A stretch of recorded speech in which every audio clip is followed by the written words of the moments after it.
ये कहानी उन 10,000 लोगों की है जो एक अंडरग्राउंड बंकर में पिछले 300 सालों से रह रहे हैं, जिसका नाम साइलो है, यानी एक हजारों फीट गहरा गड्ढा जिसके अंदर लोगों को मजबूरन रहना पड़ता है। करीब 300 साल पहले दुनिया में एक महायुद्ध हुआ था जिसमें पूरी दुनिया तबाह हो गई, पेड़ पौधे नष्ट हो गए और बाहर की हवा इतनी जहरीली हो गई कि बाहर जाने वाला कुछ ही सेकंड में दर्दनाक मौत मारा जाता। इस पूरे साइलो को चलाने के लिए एक विशाल जनरेटर है जो लगातार पावर देता रहता है। लेकिन 300 सालों से ये कैसे चल रहा है, इसका राज किसी को नहीं पता। जो भी अपने अतीत की सच्चाई जानने की कोशिश करता है उसे जुडिशियल सजा देता है, और सजा भी ऐसी कि उसे साइलो से बाहर भेज दिया जाता है, यानी सीधे मौत के मुंह में। अब इन सब राज को जानने के लिए दो लोग अपना जी जान लगा रहे थे, जिनका नाम शेरिफ होल्स्टन और जूलियट था। होल्स्टन की वाइफ एलिसन ने मरने से पहले साइलो के कुछ खतरनाक राज जान लिए थे। उन्हीं राज को जानने के लिए होल्स्टन और जूलियट एक गुप्त रास्ते से एक जगह पहुंचते हैं जहां एक विशाल मशीन खड़ी थी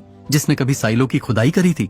वहां उन्हें एक स्टील वायर दिखती है जिसके आखिर में एक बैग लटकाया गया था। उसके अंदर उन्हें एक हार्ड ड्राइव मिलता है जो लगभग 140 साल पुराना था। शायद इस हार्ड ड्राइव में ही जूलियट के बॉयफ्रेंड जॉर्ज की मौत और एलिसन के साइलो के बाहर जाने का राज छिपा था। लेकिन शेरिफ होल्स्टन का ध्यान इन सब पर नहीं बल्कि साइलो की सुरक्षा पर था। उसे लगता था कि इसमें ऐसा कुछ हो सकता है जो अगर लोगों के सामने आ गया तो अंदर ही अंदर बगावत या युद्ध शुरू हो सकता है, इसलिए वह इसे नष्ट करना ही सही समझता है। लेकिन जूलियट गुस्से में चिल्ला पड़ती है कि अगर इसे खत्म कर दिया गया तो जॉर्ज के कातिलों का कभी पता नहीं चलेगा, और यह भी कि उसकी पत्नी साइलो के बाहर क्यों गई थी। वह शेरिफ होल्स्टन पर चिल्लाने लगती है कि उसे अपनी पत्नी से ज्यादा बाकी लोगों की चिंता है। कहीं ना कहीं उसकी बात सच थी और शेरिफ होल्स्टन को भी अंदर से यही महसूस होता है। आखिरकार शेरिफ होल्स्टन फैसला करता है कि वह जॉर्ज के केस की जांच जारी रखेगा और हार्ड ड्राइव में जो भी मिलेगा वह जूलियट को बताएगा। लेकिन इसके बाद वह खुद भी बिना कुछ कहे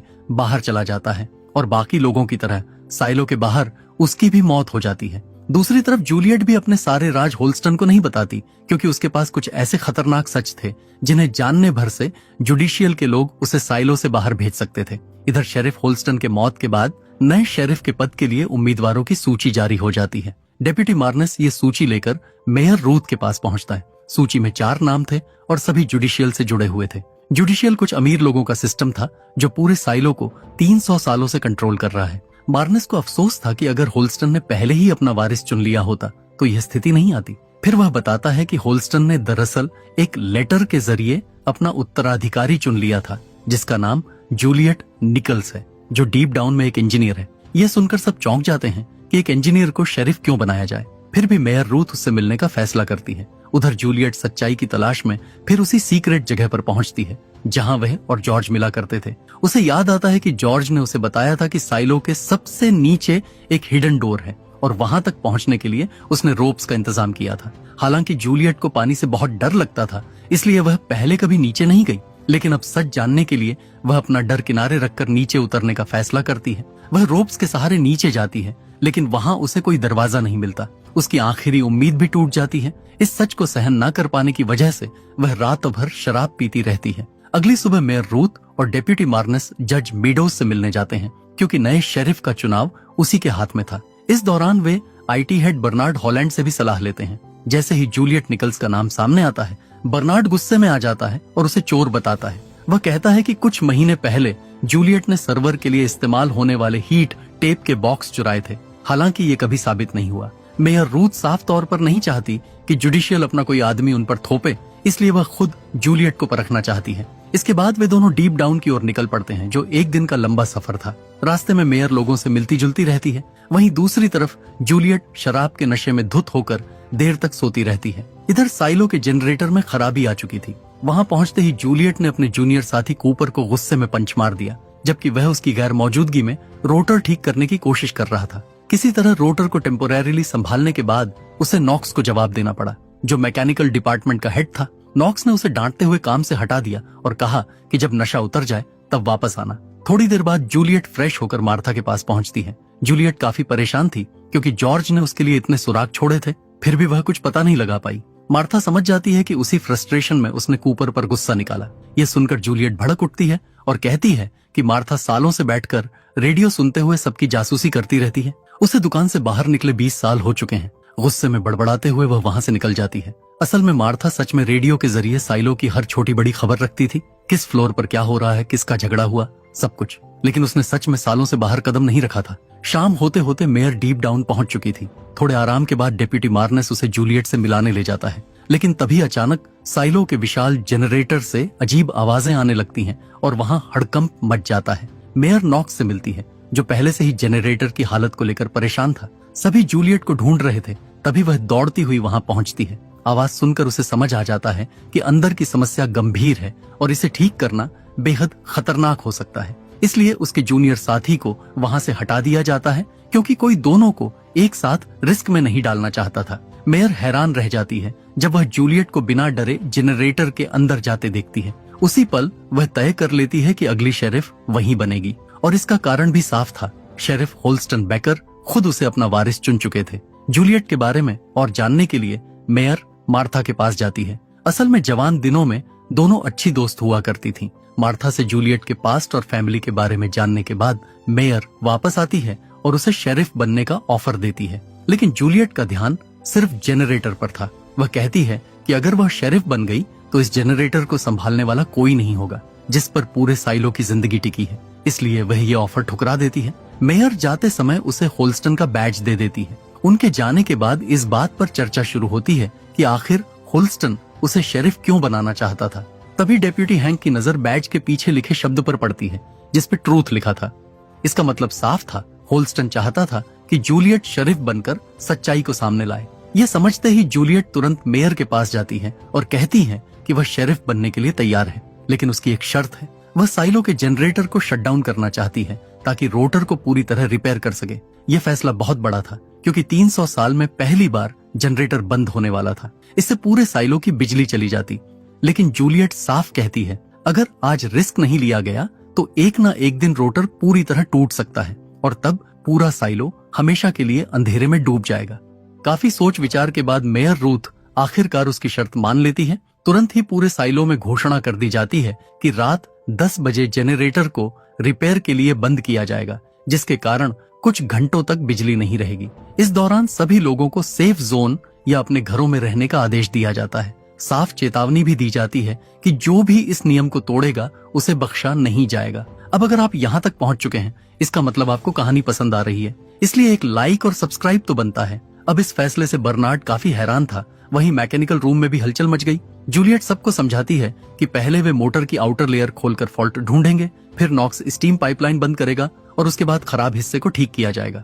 लेकिन यह काम जितना आसान लग रहा था उतना था नहीं। स्टीम पाइपलाइन बंद होते ही प्रेशर तेजी से बढ़ने वाला था और उसे कंट्रोल करना उनके बस में नहीं था। टरबाइन को चलाने के लिए स्टीम नीचे से आता था, लेकिन कहां से आता है ये किसी को नहीं पता। हालांकि साइलो बनाने वालों ने एक्स्ट्रा प्रेशर को संभालने के लिए एक टैंक बनाया था, जिसमें स्टीम जमा होकर टरबाइन में जाता था। उस टैंक को बंद करने के बाद उनके पास सिर्फ आधा घंटा था, यानी सब कुछ उसी समय में खत्म करना जरूरी था। उधर साइलो के हर पुलिस स्टेशन को अलर्ट पर रखा गया। मेयर रूथ को भी सुरक्षित जगह पर ले जाने की सलाह दी गई, लेकिन वह वहीं रुकना चाहती थी। उसे डर था कि कहीं डीप डाउन से कोई बगावत ना हो जाए और 300 साल की शांति भंग ना हो जाए। जैसे ही घड़ी में 10 बजे शर्ली ने बैकअप पावर चालू किया। ये पावर सिर्फ सर्वर को चालू रखने के लिए था। उसी दौरान कैफेटेरिया के डिस्प्ले में एक अजीब ग्लिच आया। कुछ पलों के लिए बाहर का अलग ही दृश्य दिखाई दिया। ध्यान देने वाली बात यह थी कि बाहर की दुनिया बंजर थी।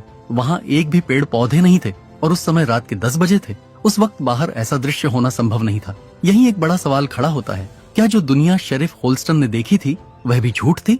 इधर जनरेटर का आउटर कवर हटाने के बाद फॉल्ट सामने आ चुका था। स्टीम और मोटर बंद होते ही जूलियट और कूपर ऊपर चढ़े और तुरंत उस खराब रोटर ब्लेड को निकाल लिया। जूलियट उसे रिपेयर के लिए नीचे भेज देती है, लेकिन तभी एक भारी रोटर ब्लेड कूपर के हाथ से फिसलकर नीचे गिर जाता है। हालांकि किसी को चोट नहीं लगती, लेकिन हर गुजरते सेकंड के साथ स्टीम प्रेशर बढ़ता जा रहा था। बिजली जाने की वजह से लोग घबराए हुए थे। इसी बीच हमें जुडिशियल के मेंबर रॉबर्ट सिम्स के घर का भी हाल देखने को मिलता है। वहां भी अंधेरा और डर का माहौल था। दूसरी तरफ डेप्यूटी मार्नेस चुपचाप बैठकर मेयर रूथ की स्केच बना रहा था।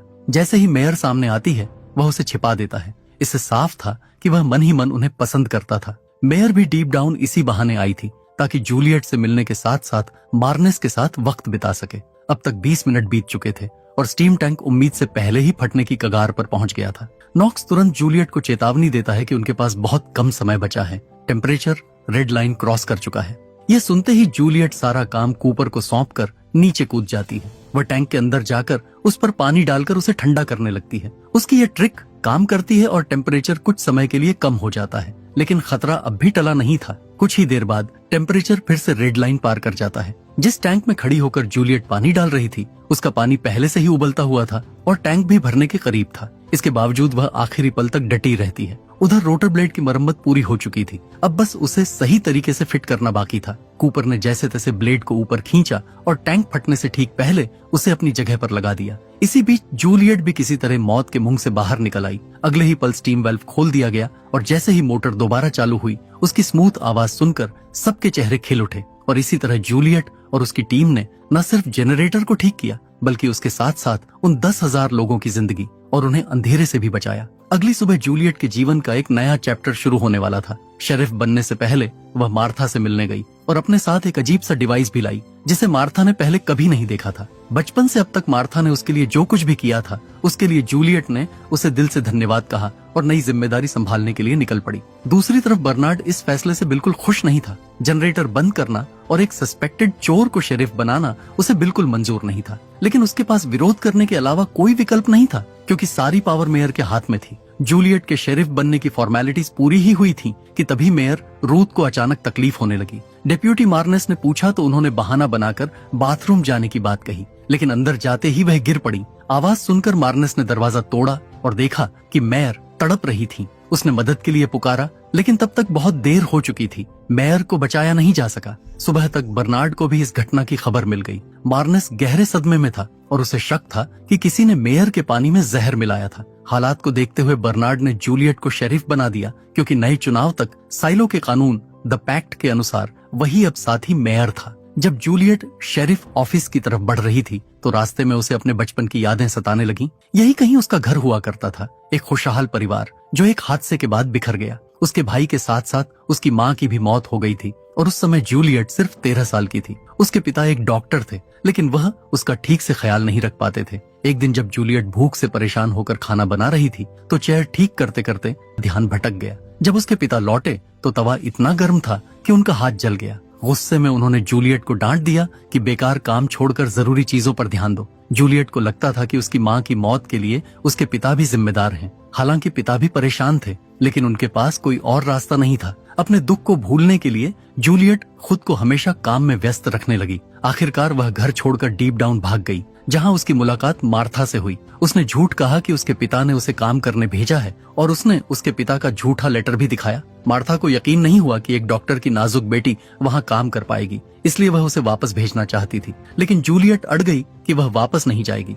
आखिर में मार्था ने उसे अपने पास रख लिया। वहीं उसकी मुलाकात पहली बार शर्ली से हुई। वहां वे लोग ऊपर से फेंके गए सामान को इकट्ठा करके रिसाइकल करने का काम करते थे। इन्हीं यादों में खोई हुई जूलियट स्टेशन पहुंचती है, जहां उसे शेरिफ ऑफिस और रहने की जगह की चाबियां सौंप दी जाती हैं। इसके बाद उसे जब भी मौका मिलता है वो ऑफिस से लेकर होल्डिंग सेल्स तक हर जगह तलाश करती है, इस उम्मीद में कि शायद होल्स्टन ने उसके लिए कोई सुराग छोड़ा हो, लेकिन उसे कुछ नहीं मिलता। 3 दिन बाद जूलियट के पिता उसे लेने वहां पहुंच चुके थे। दरअसल मार्था ने उस लेटर में स्पेलिंग मिस्टेक्स देखकर पहले ही समझ लिया था कि ये जूलियट के पिता ने नहीं बल्कि उसने खुद लिखा है, इसलिए उसी दिन उसने उसके फादर को खबर दे दी थी। लेकिन जूलियट किसी भी हालत में वापस जाने को तैयार नहीं थी। उसके फादर बार बार उससे सिर्फ एक ही सवाल पूछते, क्या तुम यहाँ खुश हो? सच तो ये था कि वह पूरी तरह खुश नहीं थी, लेकिन डीप डाउन में रहकर उसे अपने अतीत की यादें कम सताती थीं। दिन भर काम करने के बाद वह इतनी थक जाती कि सोचने का वक्त ही नहीं मिलता और बिस्तर पर जाते ही सो जाती।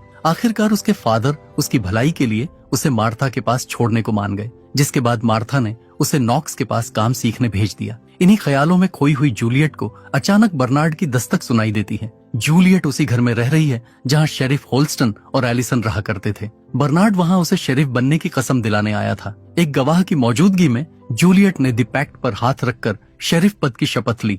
द पैक्ट साइलो की कानून की किताब है, जिसे सभी लोगों को मानना पड़ता था। अब जूलियट हर दिन ऑफिस के कोने कोने में कोई सुराग ढूंढने लगी। उसे यकीन था कि होल्स्टन उसके लिए कुछ छोड़कर गया होगा। आखिरकार सैंडी के जरिए उसे एक फाइल के बारे में पता चलता है जो होल्स्टन ने अगले शेरिफ के लिए छोड़ी थी। उसमें एक नोट लिखा था, आईने के सामने 2 फूल रखो। ये बात जूलियट को समझ नहीं आई। तभी डेप्यूटी मार्नेस की खबर मिलती है। वह एक आदमी फ्रैंकी को बुरी तरह पीट रहा था ताकि उससे यह उगलवा सके कि जहर कहां से आया। जूलियट तुरंत वहां पहुंचकर उसे रोकती है और समझाती है कि अगर डेप्यूटी चीफ का यही रवैया रहा तो बाकी लोगों को कैसे संभाला जाएगा। काफी बहस के बाद दोनों के बीच एक डील होती है। जूलियट मेयर की मौत की जांच में मार्नेस की मदद करेगी और मार्नेस जॉर्ज के केस में उसकी मदद करेगा। असल में जूलियट जॉर्ज से प्यार करती थी और मार्नेस मेयर रूथ से। ये बात अब दोनों के बीच साफ हो चुकी थी। शक के आधार पर वे पैट्रिक नाम के एक पेंटर के घर पहुंचते हैं, क्योंकि 1 साल पहले उसकी पत्नी और मार्नेस के बीच झगड़ा हुआ था, लेकिन घर बंद मिलता है। तभी पैट्रिक खुद वहां आ जाता है और बताता है कि वह अब यहाँ नहीं रहता और उसकी पत्नी तो 1 साल पहले ही मर चुकी है। वह उल्टा मार्नेस पर आरोप लगाता है कि गलत केस में फंसाने की वजह से उसकी पत्नी की मौत हुई। बहस इतनी बढ़ जाती है कि वह डेप्यूटी का नाक तोड़ देता है। असल में पैट्रिक अपनी पत्नी के जरिए इलीगल तरीके से पुरानी चीजों की खरीद फरोख्त करता था, जिस वजह से उस पर कार्रवाई हुई थी। लेकिन उसकी पत्नी की मौत कैसे हुई, ये बात कहीं दर्ज नहीं थी। यह सब चर्चा करने के बाद जूलियट वापस घर लौट जाती है। उसके जाने के थोड़ी देर बाद रॉबर्ट सिम्स मार्नेस के घर आता है। वह जूलियट को हटाकर पॉल बिलिंग्स को शेरिफ बनवाना चाहता था और जज मेडोज भी इस फैसले के पक्ष में थी। शुरुआत में मार्नेस भी यही चाहता था कि पॉल शेरिफ बने, लेकिन अब उसका नजरिया बदल चुका था। अब उसे लगता है कि जूलियट ही इस पद के लिए सही है। सिम्स मार्नेस से उसकी चोट के बारे में पूछता है तो वह बात को घूमते हुए कहता है कि एक पेंटर ने अपनी पत्नी की याद में उसके चेहरे पर यह निशान बना दिया। रॉबर्ट के जाने के बाद मार्नेस मेयर की यादों में खोए बैठे थे। उन्हें अंदाजा भी नहीं था कि यह उनका आखिरी दिन है। उनकी गैर मौजूदगी में एक किलर घर में घुस चुका था। मार्नेस ने पूरी कोशिश की उसका सामना करने की। दोनों के बीच काफी देर तक संघर्ष चला, लेकिन आखिरकार मार्नेस हार गए। दूसरी तरफ जूलियट घर पहुंचती है और नोटिस करती है कि उसके एग्जॉस्ट फैन से रोज अजीब आवाज आती है। जब वह उसे खोलती है तो वहां स्टील वायर से बंधा एक बैग छुपा मिलता है, जिसमें जॉर्ज की रिपोर्ट फाइल्स का पूरा सच मौजूद था। इधर डिप्टी मार्नेस की मौत को कुछ घंटे भी नहीं हुए थे कि उसके जगह पर नए डिप्टी को रख दिया गया, जिसका नाम था पॉल बिलिंग्स। जब जूलियट अकेली थी, उसने मार्नेस का पॉकेट चेक किया, जहां उसे एक लिस्ट मिला। लिस्ट में उन सभी के नाम और एड्रेस थे जिनसे मार्नेस का कभी झगड़ा हुआ था। मार्नेस के पानी बोतल में जहर किसने मिलाया जिसे पी के मेयर की मौत हो गई, मार्नेस इसका पता लगाने जा रहे थे। अब सवाल ये था कि क्यों जुडिशियल अतीत के राज जानने वालों को मौत के घाट उतार रही है। क्या है बाहर की सच्चाई? क्या जूलियट इस सभी राज से पर्दा उठा पाएगी? अगर पार्ट 3 के लिए 100 लोग भी कमेंट करते हैं तो मैं पार्ट 3 जरूर लाऊंगा। जानने के लिए लाइक और सब्सक्राइब जरूर करें। अब मिलते हैं अगले एपिसोड में।